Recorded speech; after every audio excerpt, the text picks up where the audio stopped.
종교적인 방황을 그때 시작을 했던 것 같아요. 고등학교 때. 의식이 좀 커지면서 성현들에 대한 어떤 경외심, 예, 이런 게 많이 싹트기 시작을 했어요. 그래서 예수 그리스도의 삶과 또 석가모니의 삶, 그리고 또 공자님의 삶, 이런 삶들을 계속 책을 읽으면서 탐색을 하고, 헤르만 헤세의 시타르타 뭐 이런 책들도 또 계속 읽게 됐고요. 그러다가 이제 카발라 책을 읽으면서 많이 뭐가 더 공부를 했으면 좋겠어요. 좀 더 깊이 있게. 이제 검색을 하는 과정에서 어떤 철학 사이트를 알게 됐어요. 그 운영자가 증산도인이었어요. 그래서 증산도가 뭐냐, 뭐 하는 곳이냐, 막 이렇게 그 운영자한테 질문을 했는데 라면 박스에 책이 오는 거예요. 예, 한 박스가 왔어요? 한 박스가 왔어요. 그래서 카발라 책도 있고 도전도 있고 뭐 월간 개벽도 있고 뭐 아주 여러 가지 진리서들이 같이 들어 있었어요. 근데 그 중에 제일 눈에 띄었던 게 도전이었어요. 도전책을 읽을 그 기대와, 예, 그걸 가지고 하루를 살았던 것 같아요. 너무 그 도전책에 매료가 돼서 새벽 4시까지 읽는 게 비일비재했던 것 같아요. 네. 도장에는 바로 가셨나요? 태율궁에 가서 본부에 계시는 수호사님을 만났어요. 어떤 게 진짜를 찾고 싶은 거잖아요. 정통에 대해서 궁금하셨다는 거죠? 맞아요. 네, 어떻게 이어졌는지. 네. 정통맥. 네. 이게 증산도가 과연 그 단체인지 한 4시간 동안 설명을 들었어요. 근데 그분을 통해서 증산도를 느끼는 거예요. 네, 참 예의 바르시고 하시는 행동이나 이런 모든 것들이, 그래서 증산도인은 이런 거구나. 네, 그래서 굉장히 매력을 좀 더 느끼게 됐죠. 좀 먼 곳에서 오셨더라고요. 네. 저는 북한에서 태어났고 중국에서 자랐습니다. 그리고 계속 같이 살았으면 좋았겠는데 우리 네. 아버지가 살기 좀 힘들다고 또 저로 혼자서 중국에 가셨답니다. 그러다 보니까 우리 엄마는 저를 데리고 아버지 따라 가신다고 그 밤중에 두만강을 건너서 탈북하려고 2번 시도를 했답니다. 그래서 두 번 실패를 하고 나니까 우리 할머니가 예, 우리 아버지 엄마, 네, 네. 예, 우리 할머니가 주소 하나를 딱 가지고 북한으로 찾아왔더래요. 우리 할머니가요? 엄마를. 예. 네. 그래서 찾아 잘 가셔서 예, 저와 함께 중국에 넘어와서 예, 저는 오늘까지 여기까지 왔습니다. 그럼 할머니가 직접 찾아오셔서 며느리하고 이 손녀딸을 데리고 중국으로 다시 돌아가신 거네요? 예. 중국에서 한국에 와서 돈 번 사람들 많잖아요. 그때 저도 여기 왔습니다. 언제 들어오신 거예요? 제가 2005년도에 들어와서 지금은 2008년도에 한국으로 귀화를 했습니다. 그러다가 일하면서 송내역에서 그 윤경리 포감님이 활동하는 전단지를 받고 한 3년 거의 이렇게 TV를 보면서 지금 상생방송을 시청하신 거죠? 예, 그때 딱 들으니까 너의 하나님은 너의 조상이다 이러더라고요. 그 말이 어찌든지 아주 감동이더라고요. 아, 그렇다, 그렇겠다. 그래, 조상은 우리 아버지 나를 알지 하나님이 나를 어떻게 알겠나. 예, 나 그렇게 생각했어요. 그래서 네. 어마, 그럼 이게 여기겠다. 여기서 기도하면 뭐나 이루어지지 않을까? 혈압이 이렇게 높고 이런데 한번 우리 간 검사를 수치 검사를 해보는 게 어떠냐 하더라고요. 그래 검사했는데 C형간염이라고 저를 그러더라고요. 아, 그랬는데 약 처방을 떼니까 한 달에 약값이 227만 원이에요. 이 태월주라는 게 있는데 태월주는 만병통치고 태월주를 가지고 병을 치료한 도생님도 많다 그러더라고요. 네. 아, 그럼 나는 200만 원씩 병원에다 돈 쳐있지 말고 네. 도공을 열심히 하고 태월주를 읽어가지고 그러면 병이 나서지지 않을까 그 생각을 했어요. 한 1년 넘어 그렇게 정말 열심히 하느라 했습니다. 그 병원에 가서 검사한 게 C형간염이 괜찮아졌다고 하더라고요. 얼마나 기쁜지 몰라요. 네. 그래서 거기서 포기 아예 하고 105배 하면서 수행도 해라 하더라고요, 수호사님이. 네. 아, 그래 배우배를 또 며칠 했어요. 하다 보니까 또 수호사님이 500대를 하래요, 또. 아, 나는 좀 관절이 아파서 이거 못하는데, 그래, 그럼 해보자 하고 했댔어요. 그런 게 닷새 만에부터 안 아프더라고요, 무릎이. 참 이상하더라고요. 5일 만에 무릎이 나으셨어요? 나와서 그래 이게 안 아프죠? 네. 참 저도 이문스럽고 그렇죠. 예. 그래서 무릎부터 지금 안 아파요. 네. 예. 무릎이 아파 세상 좋아요. 안 아파가지고.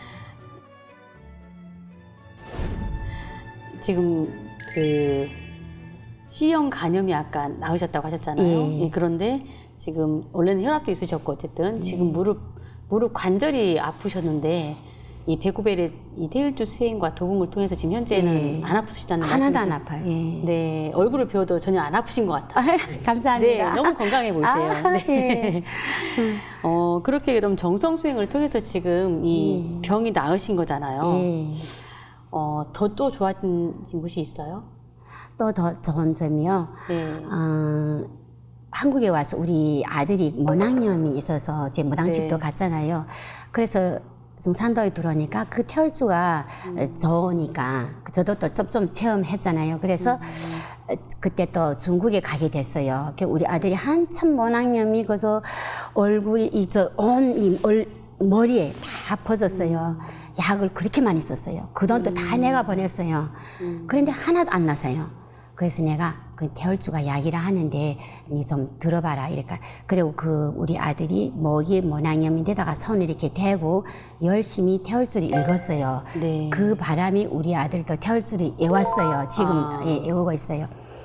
그래 그것도 많이 했어요, 네 그거. 그리고 집에 와서도 우리 아들 모낭염을 생각하고 거기 좀 나아지시라고 기도도 하고 그랬는데 다른 사람들은 그 모낭염이 다 온몸에까지 펴져서 고쳐질 수가 없는 그런 병이래요. 근데 우리 아들은 나았다면은 좀 애매하지만은 그 자리만 약간 빨갛고 펴지지 않고 번지지 않았다는 예. 말씀이시죠? 그만 그대로 그만하고 있어요 지금. 그래서 나는 이게 태울주 덕분이다 하고 생각해요. 네. 예. 정말 지금 말씀을 들으면서 입도하시는 과정에서 너무 이제 순수하게 진리를 받아들이시고 그대로 믿는 마음으로 이제 하시면서 이렇게 지금 여러 가지 체험 사례, 치병 사례도 이제 듣고 있는데요. 그 조상님들께 정말 많이 복을 받으신 분이다 이런 생각이 들거든요. 감사합니다. 네. 그런데 또 평소에 또 그런 생각을 또 안 하셨다고 들었거든요. 저는 살면서 복이 없는 사람이다 이렇게 생각했어요. 시집오니 시집살이 했고 남편이 말 한마디에 그래도 다른 남편들 그래 우리 엄마 성격이 그랬는데 지가 어디 좀 참소 내가 이해해줄게 이런 말 한마디도 없어요. 그래도 저는 그걸 바라지 않아요. 지금에야 생각하면은 우리 남편이 왜 그런 말 한마디도 하지 않고 나는 그런 말 한마디도 바라지 않았을까. 그렇게 계속 이때까지 살아왔거든요. 그러면서 참 복도 없는데 내가 이 한국 가는 게 될 수 있을까 그러면서도 남들이 다 오니까 여봤어요. 근데 잘 왔는데 오고 보니까 돈 벌기 힘들잖아요. 그래서 저는 부끄럽지만 돈 귀신이에요. 돈 귀신요? 예, 저는 돈 귀신이에요. 왜냐하면 돈을 그냥 벌고만 싶고 쓰고 싶지 않아요. 이제 처음 저를 만났을 때도 네. 자기 스스로 나는 돈 귀신이다. 처음 만난 날이요? 네. 그랬어요, 제가. 돈만 안다. 네. 이제 이렇게 얘기를 하니까 네. 이제 저도 좀 이제 초점을 바꿔가지고 네. 그러면 사람하고 짐승의 차이가 뭐가 있겠냐. 이제 그 말씀을 좀 여러 번 드렸던 기억이 나요. 그래서 사람이라면 꼭 돈만을 위해서 사는 것은 그건 짐승과 같다. 그런 얘기를 많이 했는데 아마 그런 과정에서 사람으로 태어난 의미를 좀 더 고민하게 되고 그 과정에서 상념 진리가 가슴에 더 크게 와닿았다고 그렇게 생각을 하고 있습니다. 그런 생각이 또 다 조상님이 도와주지 않았을까 하는 생각이 듭니다. 네. 스스로 돈 귀신이라고 하신 분이 이 돈보다 이제 도장이 오는 것이 더 좋은 것 같고 그렇게 하시는 걸 보면은 이 진리를 만난 기쁨이 정말 어느 정도인지 짐작할 수 있는 부분인데요. 저도 지금 오늘 처음 만나서 이렇게 지금 얘기를 나누고 있지만 너무너무 순수하시고 내 꾸밈이 없고 네 너무 맑다는 생각이 드는데 동의하시나요? 글쎄 말이에요. 예. 좌우감 느끼며 살아야죠. 열심히 하면서. 알겠습니다. 예. 이제 그렇게 해서 이제 입도를 하시고 이제 태율궁을 이제 내려오셨을 때 또 어떤 또 감동을 받으셨다고 들었어요. 네. 질문을 하니까 벌써부터 눈물 나잖아요. 참 그때도 입도를 하고 얼마 안 있으니까 태율궁이 또 일이 있었어요. 네. 또 모두 모이는 일이잖아요. 딱 가는데 정도사님이 이렇게 입장할 때 있잖아요. 네. 입장을 딱 하니까 아무것도 모르잖아요. 저는 정도사님에 대해서 학습한 건 없었거든요. 진리 공부할 때. 그런데 정도사님이 등장하니까 그때부터 눈물이 아주 막 쏟아지고 그냥 그래서 내가 막 그때 이런 생각했어요. 한국에 오니까 연예인들이 보면은 그 관중들이 연예인이 나왔다고 막 함성을 부리며 막 그러잖아요. 그래서 저는 그런 감정이 없었거든요. 전 무슨 연예인이 저렇게 좋아하는 사람이 왜 저럴까 싶었어요. 그런데 내 정도사님을 보니까 그런 심정이에요. 막 내가 혼자 있다면 막 정도사님하고 막 달려가고 싶은 생각, 막 이렇게 와 하고 소리치고 싶은 생각, 손뼉치고 싶은 생각. 그래서 이 생각뿐이었어요. 네. 그리고 눈물 나더라고요. 그리고 말씀이 끝나고 또 들어가시잖아요. 이렇게 손을 흔들면서. 그래도 또 눈물이, 마음이 웅크라미 또 눈물 나고 그러더라고요. 근데 그게 지금도 그래요. 네. 지금은 이렇게 유튜브로 하잖아요. 네. 그 혹시나 이렇게 손 흔드시고 잠깐 들어가는 게 잠깐 비켜 나오잖아요. 그럴 때도 어쨌든 마음이 또 뭉클하고 그래요, 지금. 소사님 이렇게 늘 순수한 소녀처럼 항상 이렇게 네 그러신가요? 사실 이제 한국에 있는 분들하고 이렇게 비교를 해보면 이제 확실히 좀 더 순수하다 이런 생각을 하게 되는데 지금도 막 또 눈물이 나오시나 봐요. 순수한 그 마음이 항상 이렇게 신앙 전반에 걸쳐서 유지가 되고 있는 그런 분이세요. 네. 아무튼 이렇게 이제 그런 순수함 때문에 내 신앙이 이제 빨리 이 진리가 받아들여지는 그런 계기가 된 것 같습니다. 김영옥 도사님이 도전을 또 이제 상제님 성구 말씀을 보시면서도 굉장히 많은 또 감동과 감명을 받으셨을 것 같은데 뭐 특별히 좀 좋아하시는 성구가 있으신가요? 예. 네. 제가 도전책 보고. 네, 이렇게 도전 펴놓고 읽어보셔도 괜찮으세요. 네, 좋아하시는 성구가 있을 것 같아요. 네. 네, 몇 편 몇 장이신가요? 도전 9편 201장입니다. 네, 9편 201장. 네. 저는 이게 이 진리에 대해서 많이는 몰랐잖아요. 그냥 참 그 상제님이 조화를 부리는 거 그런 장면을 참 재미있게 봤습니다. 자, 그럼 한번 제목부터 읽어봐 주시겠어요? 네. 일심정성으로 천지 기운이 열린다. 하루는 상제님께서 주문은 무슨 주문이든지 믿고만 읽으면 좋으니라 하시고 말씀하시기를 혼기를 잃어 한이 된 어떤 처녀가 도나 닦으려고 이웃의 수도하는 노 부처를 찾아가 주문을 물으니 때마침 노 부부는 서로 다툰지라 심상이 불안하여 귀찮은 마음에 아무것도 싫다고 대답하였더니 처녀가 이를 주문으로 알고 앉으나 누나 쉬지 않고 열성으로 읽으니 온 식구가 싫어하였느니라.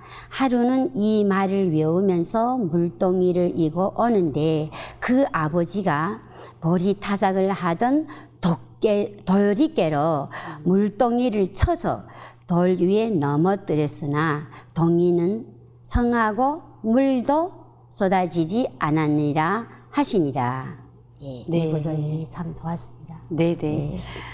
김용옥 도생님이 지금 이 성구 말씀 그대로 일심정성으로 이 순수하게 믿는 그 마음이 바탕이 되어서 여러 가지 이런 그 가지고 있던 병들을 치병하게 된 이런 사례라고 생각이 됩니다. 감사합니다. 어쨌든 축하드리고요. 자, 이제 또 다시 김영성 포감님께 질문 드릴게요. 네, 이제 어린 시절 청소년기부터 꿈이 조금 남달랐죠. 예, 군자가 되고 싶다. 네. 예, 대부분은 뭐 의사나 간호사, 네. 선생님이 되고 싶다는데 군자가 되고 싶다는 이런 꿈은 처음 들었는데요. 네. 네, 그만큼 자기 완성을 위해서 여러 종교를 또 경험하셨고 드디어 상진 지리를 만나셨는데요. 네. 도전을 읽고 지금 깊은 감동을 받았고 또 진리에 대한 어떤 궁금증, 이 종통에 대한 궁금증까지 풀리셨잖아요. 네. 네. 그럼 도장에 와서 바로 입도하셨나요? 아, 도장에 왔을 때 첫 느낌이 일단 낯설었고요. 네, 아까 말씀드렸지만은 네. 네, 굉장히 낯설었고 이제 궁중 음악이라던가 막 이렇게 모든 예식이라던가 예, 이런 게 조심스러웠죠. 굉장히 경계하는 마음. 네, 대순에서 나왔던 게 그게 한 10년 전이었을 거예요. 그 당시가. 근데 굉장히 그 대순에서 한번 있었던 경험 때문에 경계를 많이 하고 그리고 들어올 때도 정말 한 발은 밖에 두고 네, 한 발만 네, 드리고 내가 여차하면 나가야지. 여차하면 네, 나가야지. 그런 생각으로. 근데 안 들어올 수가 없었어요. 도전 때문에. 도전 예, 때문에. 예, 도전을 읽고 정말 많은 감동을 받았는데 이 도전을 펼쳐낸 이 편찬한 증산도가 너무 궁금했어요. 네, 꼭 알아야 될 것 같았고, 네. 그래서 그 입도를 안 할 수 없는, 네, 꼭 해야 됐어요. 그냥 무슨 수를 쓰더라도 이 호랑이를 잡아야 한다. 네, 네. 여기서 받은 그 느낌이 너무 강했기 때문에 네. 예, 알아봐야 됐어요. 그래서 일단 남편하고 같이 입도를 했고요. 그랬는데 처음에 치성을 드리는데 태사부님 도훈을 들었었어요. 처음에. 근데 굉장히 편안하고 너무 좋았어요. 네. 예. 이런 곳이구나. 마음이 이 태사부님을 뵙고 그 용안이라던가 또 하시는 말씀 이런 게 너무너무 편안하게 다가왔고 그리고 뭐라고 할 수 없이 여기다 하는 느낌이 이렇게 들었어요. 태사부님 말씀을 듣는 동안에 그러니까 내가 여기를 왔구나 막 이런. 네, 근데 그 다음에 아마 사부님 도훈이 바로 또 그 다음에 듣게 됐어요. 사부님 네. 도훈. 네, 거침이 없으세요. 그리고 굉장히 솔직하시고, 네. 그리고 태울궁에 한 3개월, 입도 후 3개월쯤 됐을 거예요. 그냥 그렇게 다니고 있는 상황이었고,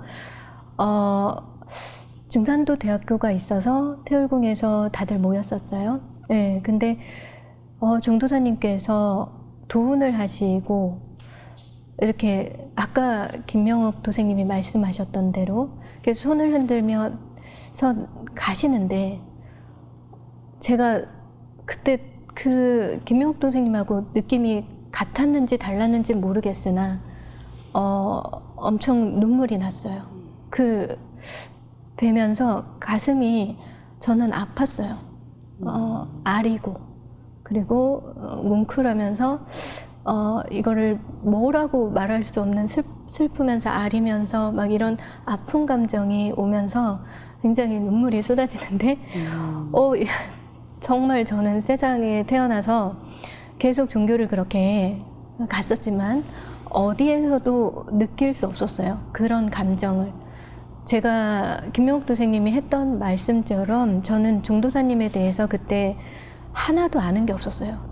누가 설명해 주는 분도 없었고 종도사님에 대한 말씀은 전혀 듣진 않은 상태였어요. 그때 이제 입도가 얼마 안 됐고 근데 어떻게 그런 상태에서 그분한테서 그런 눈물이 날 수 있는지 저는 그 감정이 전혀 이해가 안 됐어요. 그래서 예, 그때 되게 놀랐어요. 예, 그리고 너무 편안하게 저한테 마음으로 들어오셨던 것 같고요. 네. 네. 지금 오늘 참 두 분의 말씀이 비슷한 게 참 많은데요. 예, 수호사님. 네. 네, 아까 이제 이렇게 김용옥 교수님도 말씀하셨고 방금도 말씀하셨는데 이렇게 전혀 그 인식이 안 되어 있는 상태인데도 불구하고 네, 딱 종사님을 처음 뵙고 그렇게 눈물이 날 수 있는 그 마음이 과연 어떤 것이었는지 수호사님께서는 처음에 초창기 함께 하셨기 때문에 네. 네. 아마도 그 최근에 종도사님께서 이제 도운 중에 말씀해주신 가미수통이다라고 하는 말씀이 이제 생각이 네. 나는데요.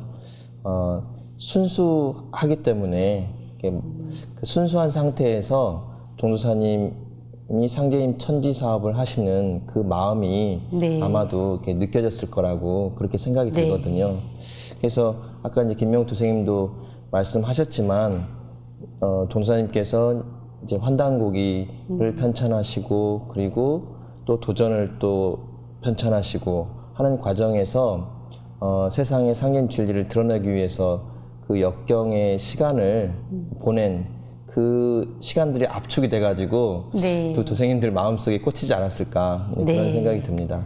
네, 그 말씀이 맞는 것 같고요. 저도 역시 그런 가미수통이라고 하는 것이 어떻게 내가 꼭 알고 있어야만 그런 게 아니라 어느 순간 정말 그 내 마음이 순수하고 네, 있는 그대로 진실한 마음 그대로일 때 어느 순간에 이렇게 그 느껴지는 게 있잖아요. 아마 이제 그래서 그렇게 나도 모르게 눈물이 났던 것 같고요. 그러면 또 아까 또 태상 종도사님 네. 그 말씀에 굉장히 많은 또 감동과 감명을 받으신 것 같은데 네. 혹시 그때 기억나시는 말씀 있으신가요? 제가 어릴 때부터 늘 어떤 자기 성장, 예, 자기 성숙에 많은 저도 모르게 많은 뜻을 갖게 됐고, 예, 그런 가치관으로 성장을 해 오다 보니까 태상 종도사님께서 그런 말씀을 해주실 때, 네. 예, 자기 개혁, 자기 도약, 자기 성숙에 대해서 예, 말씀을 해주실 때 많이 다가왔어요. 태상 종도사님 말씀은 정말 물이 흐르는 듯한 예, 어떤 강물이 흐르는 듯한 예, 그런 느낌으로 참 명쾌하고 예, 그리고 가슴에 하나하나 이렇게 쿡쿡 찍어서 넣어주시는 느낌이랄까 예, 그런 태상 종도사님의 이렇게 명쾌한 어떤 도운이 참 좋았고 가슴에 많이 남아요. 네. 네. 알겠습니다. 이렇게 또 저도 지금 두 분의 말씀이 이제 참 많이 공감이 되는데요. 그럼 이제 입도 전으로 또 수행을 또 많이 하셨을 것 같은데 어떤 체험 사례가 있으면 말씀해 주세요. 제가 입도 전에 이제 수행을 하라고 하시더라고요. 네.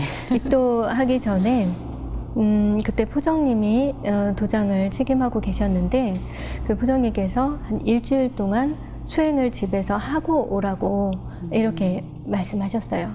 그래서 이제 시작을 했죠.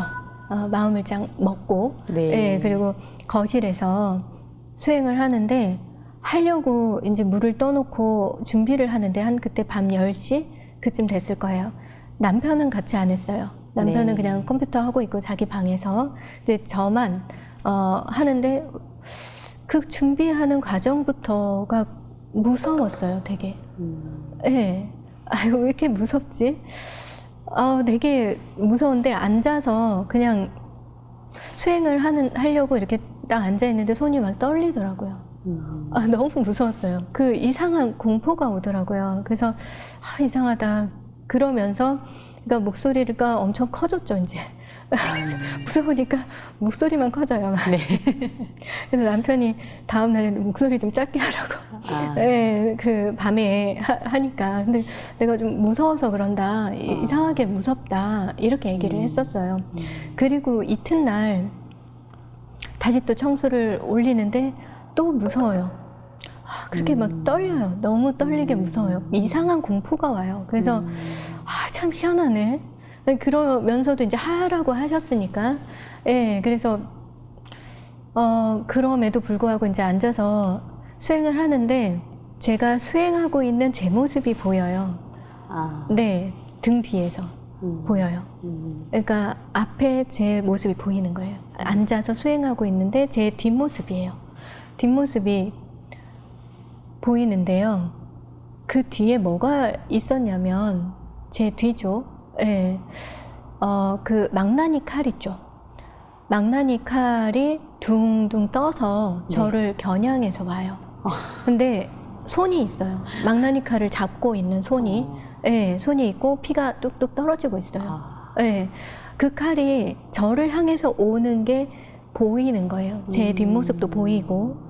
근데 보니까 저의 주변으로, 제가 수행하고 앉아 있는 그 주변으로 물방울 모양의 노란 광채가 보여요. 예, 그래서 저 칼에 제가 다치지 않겠구나, 예, 보호되고 있구나 하는 거는 느끼겠어요. 그냥 직감적으로. 그래도 무서운 거예요. 너무 공포스러웠어요. 그 칼을 보는데. 아니, 남들은 조상님도 보고 막 빛도 보고 뭐, 아니 근데 나는 왜 척신부터, 예, 저 너무, 예, 놀랐고, 그 와중에 우리 남편이, 그 컴퓨터 방에서 혼자 컴퓨터를 하고 있던 남편이 문을 왈칵 여는 거예요. 얼마나 심장이 떨어지는 줄 알았어요, 정말. 확 열어버리니까. 네. 그랬는데 그냥 조용히 들어가더라고요. 다시 조용히 싹 문 닫고서 들어가더라고요. 그렇게 경험을 하고 이제 청수를 다 모시고 나서 이제 남편한테 막 얘기를 했죠. 너 무서워 죽겠는데 왜 문을 그 와중에 확 열고 나왔냐고. 예, 그랬더니 남편이 흐느껴 우는 여인의 목소리를 들었대요. 이렇게 컴퓨터를 하고 있는데 누군가 어떤 여자 목소리, 예, 흐느껴 울더래요. 그래서 제가 그 전날에 수행을 하면서 무섭다고 했잖아요. 그래서 얘가 무서워서 우나 보다. 예, 그래서 뭔 일이 있는 건가 싶어서 얼른 문을 열고 확 나왔다는 거예요. 예, 근데 그냥 수행을 하고 있더래요. 그래서 그냥 조용히 문 닫은 거라고 그러더라고요. 그럼 지금 동시에 이 남편과 네. 함께 지금 소리도 듣고 체험을 같이 하신 거네요? 예, 그런 거죠. 그리고 나서 그 다음부터 또 조금씩 있었어요. 흰 소복 자락 다음 날에, 예, 버선발, 예, 소복 자락이랑 버선발들이 뒤에서 이제 왔다 갔다 하는 느낌, 막 이런 거. 그 뒤로 제가 이런 거 보면은 청소 못 모신다고 제가 포정님한테도 얘기했어요. 저 못 모시겠다고, 너무 무섭다고. 그랬더니 포정님이 이겨내라고. 그래서 정말 심구를 드렸어요. 아무것도 보이지 않게 해달라고. 예, 그 뒤로 별로 못 느꼈던 것 같아요. 그 뒤로 크게 뭘 보지 못했던 것 같아요. 네. 그러면 그 뒤로 지금까지는 이제 심고 그대로 안 보이시나요? 그렇죠. 이제 좀 보고 싶습니다. 네. 네, 처음에 아까 말씀하신 것처럼 이 선천의 상극질서에 갇혀 우리가 이제 지금까지 살아오면서 이 크고 작은 먹고 사는 것 자체가 죄라는 말씀도 있고, 살다 보니까 누군가 경쟁을 하면서 누군가를 이겨야 되고 이런 여러 가지 과정 속에서 크고 작은 이런 또 척이 있을 수 있는데 이제 그런 체험을 지금 하신 건데요. 네, 수호사님. 네. 네.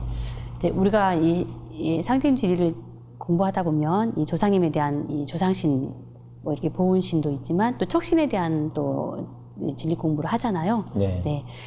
척신에 대한 또 설명 좀 부탁드릴게요. 네. 상제님 말씀에 상말에 무척 잘 산다 이르나니 척이 없어야 잘 산다는 말이라고 하셨습니다. 사람들이 누구나 인생을 살면서 잘 살려고 노력을 하는데요. 잘 살려고 하면 그 전제가 척이 없어야 한다는 상제님 말씀인 거죠. 척은 원래 조선시대 송사 사건에서 상대방 피고를 척이라고 했었는데요. 송사 사건에서 척을 지게 되면 서로를 미워하고 또 인간관계가 깨지면서 원수처럼 되기 때문에 척지라는 말은 상대방을 원망하고 미워하고 반목을 한다는 그런 뜻이 되었습니다. 세상을 살면서 척을 짓고 원한을 품고 죽은 신명을 척신이라고 하는데요. 문제는 척신은 죽어서도 그 원한을 풀고 원수를 갚으려고 한다는 거죠. 신과 함께라는 영화를 보면 죽은 자의 원한이 워낙 커서 이승과 저승에 심각한 영향을 주는 장면이 나오는데요. 상제님께서는 세상의 모든 참사가 척신이 행하는 바다라고 하셨습니다. 그러므로 척이 없는 것이 정말 중요한 문제라고 할 수 있죠. 또 상제님께서는 설령신이 약하면 척신의 손을 벗어나지 못하여 돌을 닦지 못한다라고 말씀하셨는데요. 구도자에게 있어서 척신의 문제는 구도의 성패를 가늠하는 정말 중요한 문제가 되겠습니다. 네, 이 척신에 대한 설명 잘 들었습니다. 자, 그럼 이 척신에 대한 이 문제를 어떻게 해결해야 될까요? 네, 상제님 말씀으로 한번 살펴볼까요? 도전 3편 318장입니다. 네, 함께 같이 소리내서 읽어주시면 참 좋을 것 같습니다. 네, 함께 읽어보겠습니다. 3편 318장 척신과 병고를 말켜주심. 상제님께서 처음으로 추종하는 자에게는 반드시 평생에 지은 허물을 낱낱이 생각하여 마음으로 사하여 주기를 빌라 하시되 만일 잊고 생각지 못한 일이 있으면 낱낱이 계두하여 깨닫게 하시고 반드시 그 몸을 위하여 척신과 모든 병고를 말켜 주시니라. 네, 이렇게 상제님께서 말씀을 해주셨는데요. 네, 입도 이후에도 상제님 신앙을 진실하게 하다 보면 척신을 벗어나 무척 잘 사는 삶을 살게 됩니다. 네. 이 참회와 수행을 꾸준히 하는 것이 얼마나 중요한지에 대해서 이제 말씀해 주셨는데요. 말씀 고맙습니다. 상제님께서는 그 몸을 위하여 이 척신과 모든 병고, 즉 병의 원인을 말켜 주셨다고 하셨는데요. 김명성 포감님은 척신을 벗어나도록 해주셨고, 김용옥 도생님은 여러 가지 병을 이겨내고 건강히 회복될 수 있도록 해주셨다는 생각이 듭니다. 오늘 두 분의 조상님들은 이 설령신이 아주 짱짱하신 분들이라는 생각이 드는데요. 계속해서 또 우리 김명성 포감님께 질문 이어갈게요. 이 조상님들이 상제님 신앙을 하셨다는 그 신앙 내력이 있다고 들었거든요. 네. 그 답변을 하기 전에요. 네. 아까 수행 체험 했던 거 네. 약간만 보충을 할게요. 제가 그 수행 체험을 처음 했잖아요. 하고 나서 이게 정말인지, 이게 받아들여지지가 쉽지는 않았거든요. 이게 환상일 것 같고. 근데 그거를 확인하는 계기가 한번 있었어요. 태울궁에서 아이들이 어린이 전시회, 그림 전시회가 있었어요. 수행하는 그림, 그 전시회가 있었어요. 그래서 그 전시된 그림들을 이렇게 쭉 보면서 다니다가 어떤 아이가 그린 그림에 눈이 딱 꽂혔어요. 그 그림에서 보니까 그 아이도 저랑 똑같은 걸 본 거예요. 그 아이가 앉아서 자기가 수행하는 모습을 그려놨어요.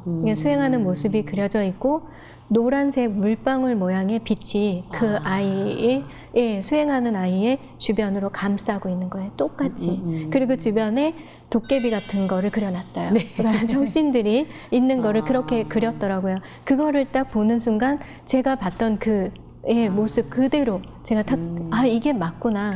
내가 본 거를 이 아이도 봤구나. 정말 똑같았어요. 그 물방울 모양의 노란색 광채가 그 수행하는 아이 주변에 그려져 있는 거랑 제가 수행했을 때 봤었던 거랑 똑같았어요. 그래서 내가 본 게 환상이나 내가 만들어낸 게 아니라 정말 어떤 신도 체험이었구나 하는 걸 그때 확인을 한 적이 있었고요. 그리고 제가 조상님에 대한 지금 말씀하셨던 부분 얘기를 좀 드릴게요. 저희 조상님에 대해서 저희 할아버지 할머니의 어떤 삶에 대해서는 그때 처음 들었던 것 같아요.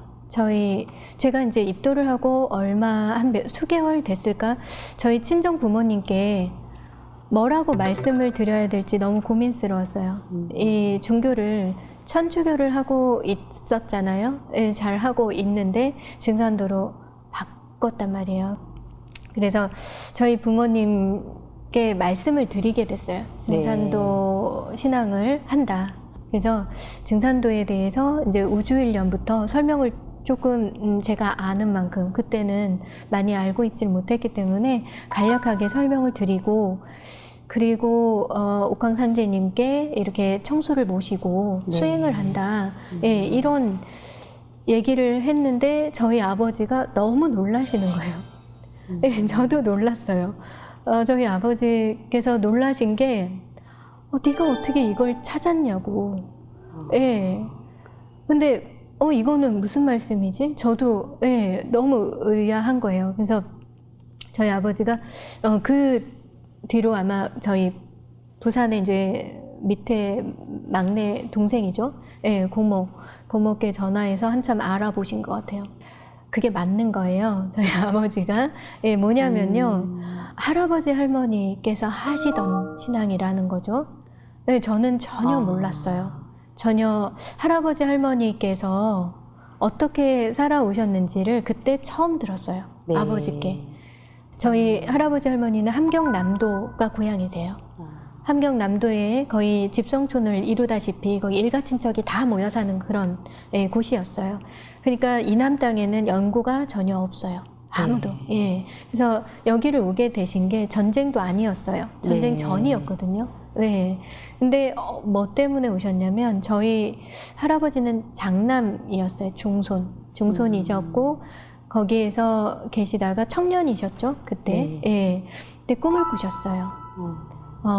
꿈속에서 머리부터 발끝까지 수염도 아주 길고 하얀, 머리부터 발끝까지 하얗다고 아버지께서 말씀하시더라고요. 네. 하얀 어떤 선인이 나타나서 나무로 가라. 나무로 가라요? 나무로 가라. 그 한마디만 하고 사라지시는 거예요. 꿈속에서. 처음에는 참 이상한 꿈을 꿨다. 되게 그냥 이상하다 하고 넘어간 거죠. 이게 남쪽에 아무 연고도 없는데 쉽게 움직일 수 있는 건 아니었어요. 근데 또 꾸시는 거예요. 똑같아요. 그 선인이 또 나타나서 나무로 가라. 이거를 3번을 꾸셨어요. 똑같은 꿈을요? 꼭 똑같은 꿈을. 똑같은 분이 나타나세요. 그래서 할아버지께서 더 이상은 그러고 있을 수가 없는 거예요. 그래서 부모님이랑 형제분들께 나는 나무로 갈 거다. 이렇게 재산을 정리하고 가시겠다고 한 다들 반대를 하겠죠, 당연히. 그런데 이제 종손이다 보니까 증조 할아버지께서 내가 같이 가마 하신 거예요.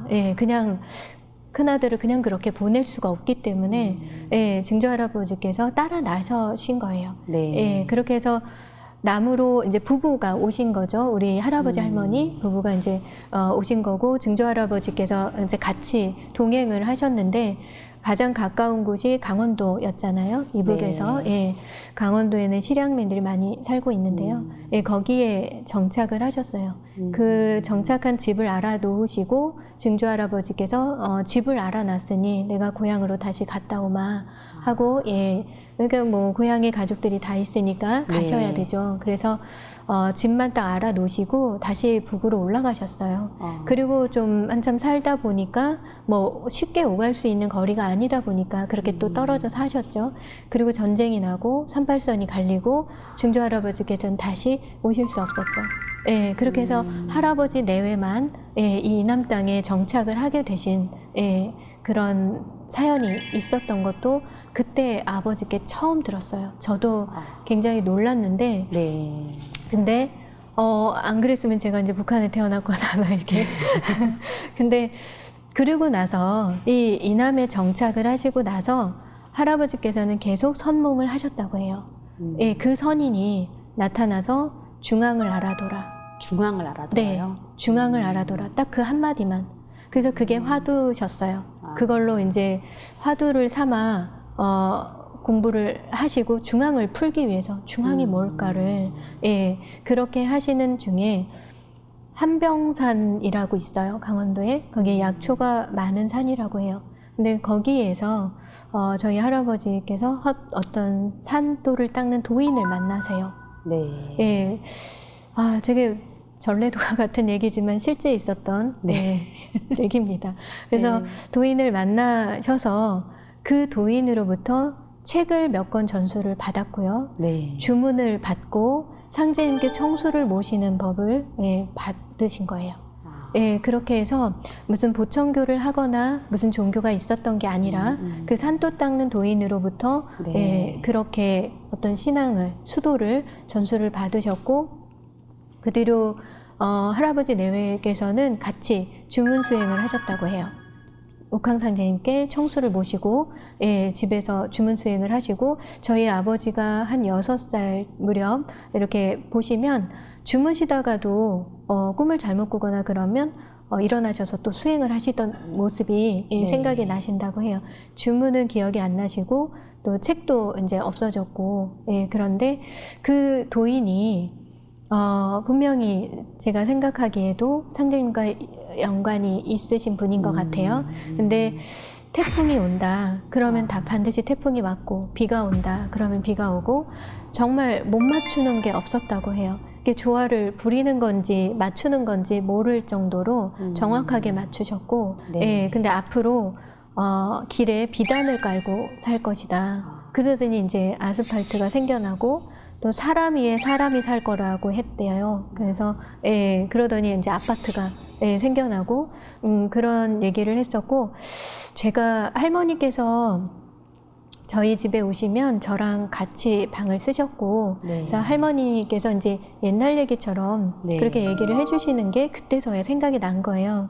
초등학교 3학년 이전까지 얘기를 해주셨는데 도인 얘기를 그렇게 많이 하셨어요. 저는 그냥 옛날 얘기인 줄 알았어요. 근데 그게 실제 네. 그 도인인 거예요. 그래서 그 도인이 이렇게 말했다 했던 말 중에 제가 기억이 나는 게 뭐냐면 1000년, 2000년, 3000년 된 종교에 답이 없다. 그 도인이 그렇게 얘기를 했대요. 네. 100년 이쪽 저쪽 된 종교를 반드시 찾아라. 그 종교를 찾아야만 한다 그랬대요. 그래서 그거는 제가 직접 들은 거예요. 할머니께. 그거를 왜 말씀을 하셨냐면 그때 할머니께서 너무 종교를 자주 바꾸셨어요. 그러니까 그 도인이 100년 이쪽 저쪽 된 신흥 종교를 찾으라고 했기 때문에 그걸 찾으셨던 것 같아요. 네. 그랬는데 증산도가 있었죠. 그때 있었는데 못 찾으신 거예요. 지금 150년 됐으니까 그 당시에는 100년 조금 넘은 그 상태였어요. 그래서 그거를 찾으라고 반드시 그 종교를 찾아라. 이게 우리 할머니가 꼭 찾고 싶으셨던 근데 못 찾고 돌아가셨는데 제가 이걸 하고 있는 거죠.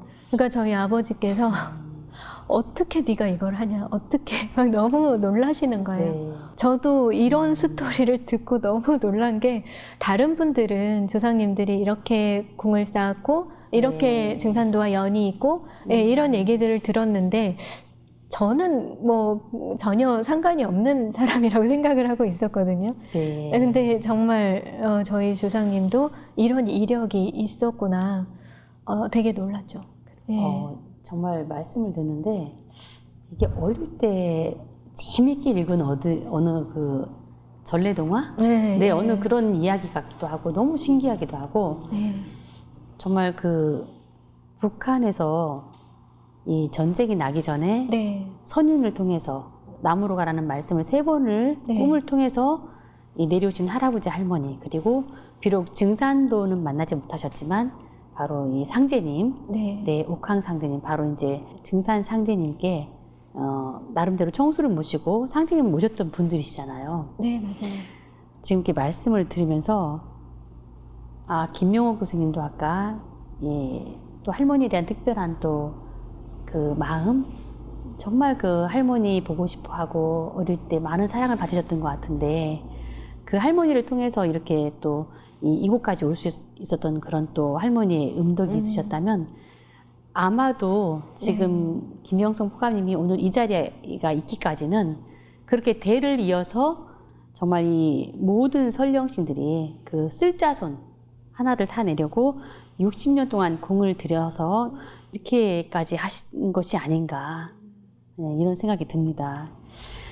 아까 이제 이런 또 체험 사례도 말씀해 주셨는데요. 또 다른 뭐 체험 사례는 없으셨나요?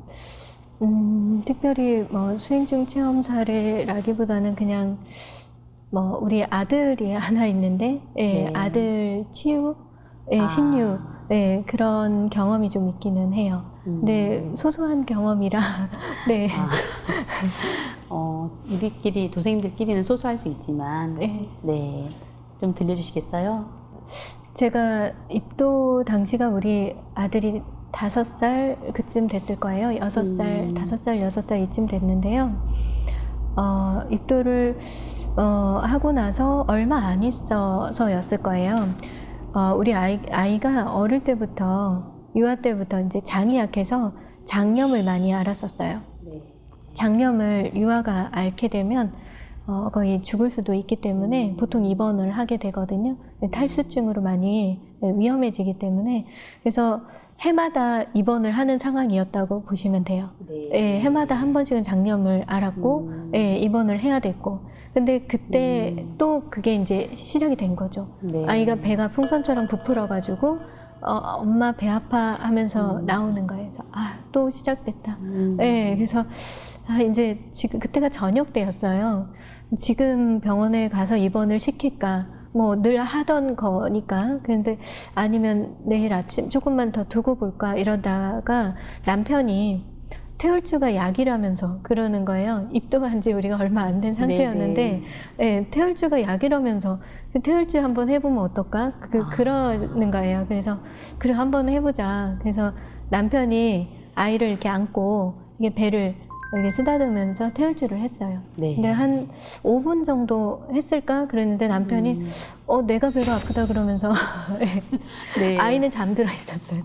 그 사이에 잠이 들었고 예, 아이를 내려놓고 우리 남편이 화장실로 급히 가더니 설사를 하고 나오더라고요. 예, 아무렇지도 않았는데 그때까지 예, 갑자기 설사를 하고 나오고 아이는 잠이 들었길래 우리 좀 놔둬보자. 네. 그래서 재웠어요. 그리고 다음날 아침에 아이가 일어나서 나오는데 배가 좀 많이 들어가 있어요. 그래서 배가 들어가 있어요? 예, 그래서 너 괜찮아? 그러니까 조금 아파 그러는 거예요. 네, 네. 그래서 남편이 또 태울주 해보자. 또 태울주 해보자. 그래서 또 했어요. 태울주를 또 배를 이렇게 쓰다듬으면서 태울주를 네. 했는데 정말 한 5분쯤 했는데 또 남편이 배가 아프다는 거예요. 또 남편이 화장실을 가서 설사를 했어요. 그렇게 2번 남편이 설사를 했고 아이는 그대로 나왔어요. 예, 아무렇지 않게 놀았어요. 예. 계속을 하셨나 보네. 네, 계속하신 것 같아요. 그렇게 되는 것도 처음 놀랐죠. 처음에. 네. 예, 그때 입도하고 얼마 안 됐었기 때문에. 네네. 예, 그랬었고 또 이제 자라면서 그런 경험이 있고 나서 아이가 배가 아플 때는 항상 태울주가 들었어요. 예, 배가 자라면서도 식사 중에 갑자기 배가 너무 아플 때가 있어요. 네네. 예, 그럼 배를 움켜쥐고 꼼짝을 못 해요. 예, 그거를 태울주를 해주면은 한 5분 내로 풀리고 그리고 막 멀쩡해져서 밥을 또 먹는 거예요. 예, 그렇게 경험을 했었고요. 그 뒤로 한 번은요, 아이가 이제 알러지기가 있어요. 네. 그래서 모기가 물리면 이게 그냥 모기 물리고 끝나는 게 아니라 염증이 돼요. 엄청 부풀고 예, 약을 써야 될 정도로 염증이 심해지고 굉장히 가려워요. 그래서 병원에 가야 되는 상황이 되거든요. 그런데 아이가 그때 초등학교 저학년이었을 거예요. 예, 근데 모기가 물려가지고 너무 가려우니까 엄마 이것도 태울주로 안 될까? 이제 먼저 알고요. 예, 예. 네네. 태울주가 100% 약이라고 얘는 믿고 있으니까. 예. 그래서 태울주를 안 될까 그러는 거예요. 그래서 엄마도 잘 모르겠다. 그냥 한번 해보자 그냥. 네네. 그래서 이렇게 눕혀놓고 그 모기 물린 자리를 손으로 대지는 못해요. 아이가 간지러움을 너무 많이 타기 때문에 이렇게 띄워야 돼요. 띄우고 손으로 이렇게 대고 그 한부에다가 그리고 태울주를 막 읽어주고 있는데 누운 채로 아이가 그래요. 엄마 손 떼고 있지? 그래요. 손 떼고 있지. 근데 엄마 뭐가 느껴져.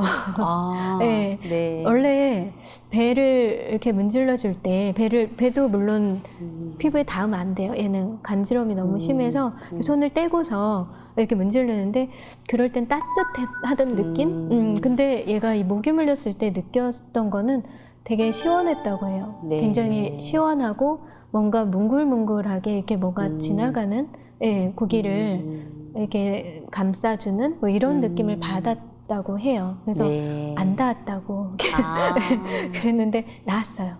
네, 그대로 가라앉아서 네네. 병원에 안 갔습니다. 결코 소소하지 않은 체험 이야기 재밌게 잘 들었는데요. 지금 만약에 이 내용을 보시는 시청자분들이 도대체 태울주가 뭐지? 뭐길래 저러지? 라고 하신다면 그냥 믿고 한번 이렇게 태울주를 읽어봐 주셔라.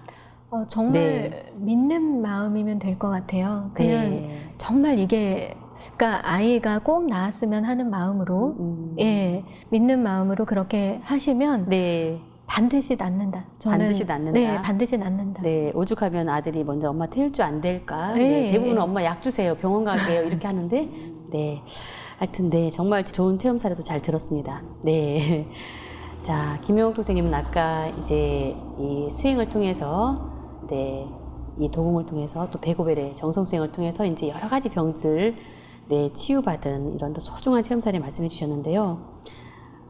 지금 이제 이 모습에서는 완전히 새로 태어나서 너무나 그 행복해 하시는 모습? 네. 행복합니다. 예. 아니, 너무 신기하게도 오늘 지금 두 분 다, 한 분은 직접 북한에서 오셨고, 여기까지. 네. 또 한 분은 할아버지 할머니가 네, 네. 내려오셨는데, 어떻게 또 이렇게 한 도장에서 만나셨는지 이것도 참 신기하고요. 이름도 또 비슷하시잖아요, 예. 지금. 이것도 분명히 또 천사에서 무슨 인연이 있지 않으실까. 많이 순수하셔가지고. 아니에요. 네, 굉장히 좀 다들 순수하신 느낌, 이게 막 느껴져요. 네, 그래서 이렇게, 큰 기운을 받고, 이 조사님께 큰 또 이 복을 받는 게 아닌가, 이런 생각을 해봤습니다. 자, 이제 어느덧, 마지막으로, 네, 이제 하시고 싶은 말씀들이 있다면, 네, 간단하게 말씀해 주세요. 제가 처음 이 종교를 이렇게 방황을 하다가 증산도를 찾아서 여기에서 제가 느낀 거는 뭐냐면요. 입도를 하고서 1년 됐을 때쯤 네, 그때 제가 그때 책임자분께 했던 말씀이 있어요. 밖에서 10년을 구도한 거와 같다. 네, 1년을 해보고 나서 네, 그런 느낌이 정말 들었어요. 네. 그래서 증산도를 하면서 정말 많이 제가 성장해 온 모습을 제가 스스로 많이 느꼈고요. 네. 지금도 계속 그렇게 가고 있지만 정말 증산도에 감사하고 그리고 이 길에서 마지막 성숙을 제가 이루고자 네. 하고요. 또 많은 사람들을 정말 많은 사람들을 삶의 길로 인도하고 싶습니다. 네. 네, 꼭 그렇게 되실 거라고 네, 확신합니다. 네. 네. 자, 우리 또 김용옥 선생님 한 말씀 해주시죠. 예. 저는 원래 이래 증산도를 만나거나 만나기 전에도 이렇게 신앙도 하고 뭐 잘 다녔지만은 그거는 계속 내 개인을 위해서 우리 가족을 위해서 기도하고 네. 뭐 어디 교회 다녀도 나를 위해 하고 네. 처음에 증산도를 들어올 때도 나를 위해서 우리 가족을 위해서 이렇게 신앙을 하다 보니까 와서 공부하고 이러고 보니까 그거는 아니다. 네, 저희 우리 가족은 정말 소가족이고 우리 증산도 도생님들은 이 큰 우주에서 사람 살리는 그런 의무가 있고 그런 길을 선택하는 삶이기 때문에 이 가족만 살리는 게 아니라 전 인구를 살리기 위해서 네. 이 증산도가 생겨났다는 것을 느꼈습니다. 네. 그래서 60년 동안 공들여도 이렇게 택하지 못한다는 자손 하나 택하지 못한다는 그 말씀이 감동되면서 정말 조사님한테 원시 반번 보원하면서 진리를 많이 전하면서 성제님 진리로 사람을 많이 살려야 되겠다는 마음이 커집니다. 네. 방금 말씀을 듣다 보니까 아까 처음에 도장에 찾아오셨을 때는 이 돈 귀신이다. 돈을 너무 좋아한다. 이 말씀을 들었을 때 과연 소사님의 표정이 어떠셨을까? 네, 좀 상상이 되긴 하는데요. 그런데 지금은 이미 온몸으로 진리를 다 받아들이고 계시고 모든 이 순간에도 이렇게 늘 이 상제님 진리를 찾고 있는 이 모습에서 제가 볼 때는 돈 귀신이 아닌 이 도 귀신이 되셨다. 네, 이런 생각이 듭니다. 네. 듣다 정말 처음 좋은 말씀 같은데요. 네네. 네. 정말 이렇게 두 분의 사연을 들으면서 참 많은 감동을 받았는데요. 앞으로 두 분의 앞길에 정말 그렇게 이 조상님의 크신 음덕으로 모든 하시고자 하는 모든 소원들이 꼭 성취되실 것이라는 이런 확신이 들고요. 꼭 그렇게 되기를 간절히 축원드립니다. 감사합니다. 네, 감사합니다. 하늘이 사람을 낼 때에 무한한 공부를 들이나니 그러므로 모든 선령신들이 쓸자손 하나씩 타내려고 60년 동안 공을 들여도 못 타내는 자도 많으니라. 이렇듯 어렵게 받아난 몸으로 꿈결같이 쉬운 일생을 어찌 헛되이 보낼 수 있으랴. 우리 모두는 모든 선령신들의 지극한 기도 속에 태어나 소중한 일생을 살아가고 있습니다. 이토록 귀한 삶의 진정한 성공은 상제님의 무흑대도를 닦음으로써 이루어지는데요. 모든 분들이 천지성공의 길을 함께 하기를 소원하며 TV로 만나니 즐겁도다. 다음 시간에 찾아뵙겠습니다.